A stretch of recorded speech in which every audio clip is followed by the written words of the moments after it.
Good morning, students. Today I would like to explain about Unit 5. Already I have explained about, started this Unit 5. I will explain about today employee participation schemes and grievance redressal procedure. First of all, this coming to employee participation schemes.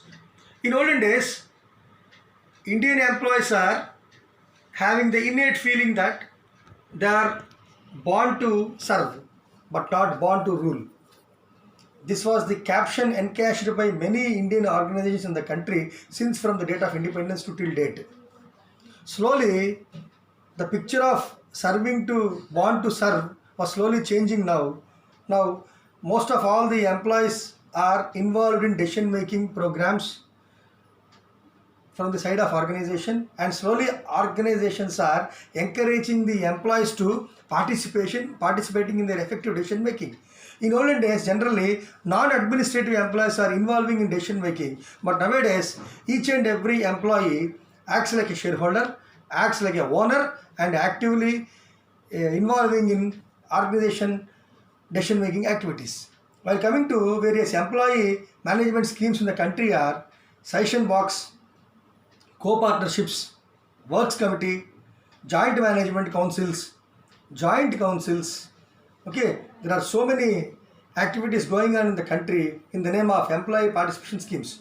While coming to the first one, session box, more employees who are having a lot of sessions with respect to given to the organizations. Okay, the organization is going to arrange a session box in the organization. Those who are having very good sessions, the employee has to drop those sessions in the session box. On fine day, the immediate superior or the concerned manager are going to open the session box and they will acknowledge the decisions or the sessions given by the employees of various departments. It is called session box. While coming to the co-partners, co-partners means the most of the employees, irrespective of and apart from giving salaries and other welfare facilities to the employees, they are making employees as partners into their business. That means they are giving stocks and shares to the employees by making them partners in the business. Okay, and the next one is work directors.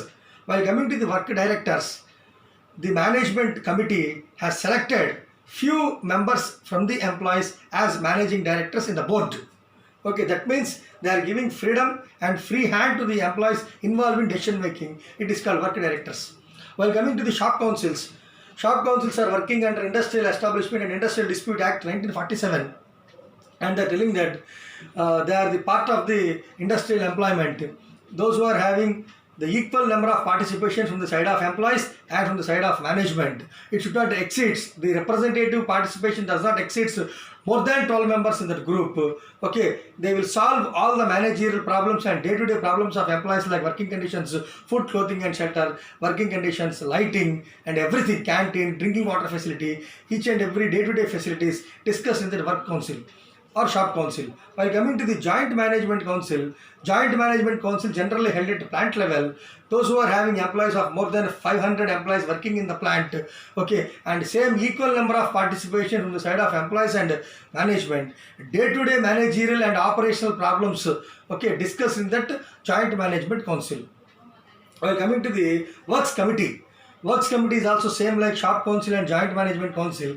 All these councils are working towards the effective and smooth development of the organization.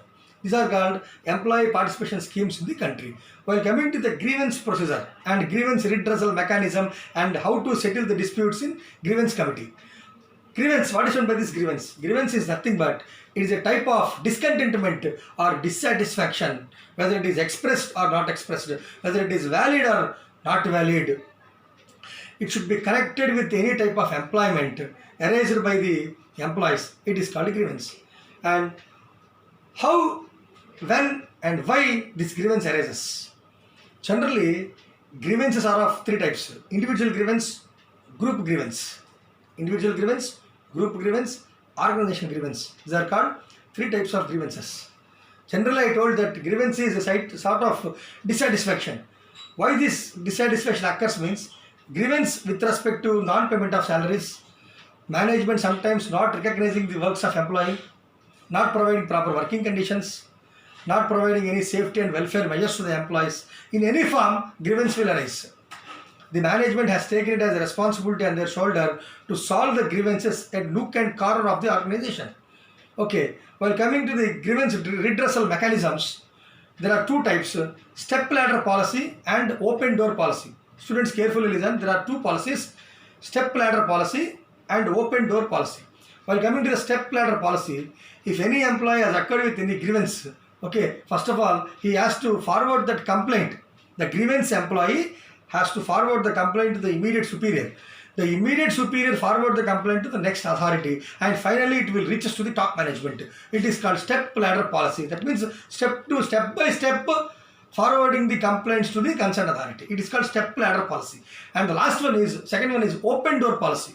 Each and every employee or any employee who is having grievance and who is facing with grievance, they can directly forward the complaint to the top management by bypassing all the levels of hierarchy in the organization. It is called open door policy. These are various dispute grievance redressal mechanisms in the organization.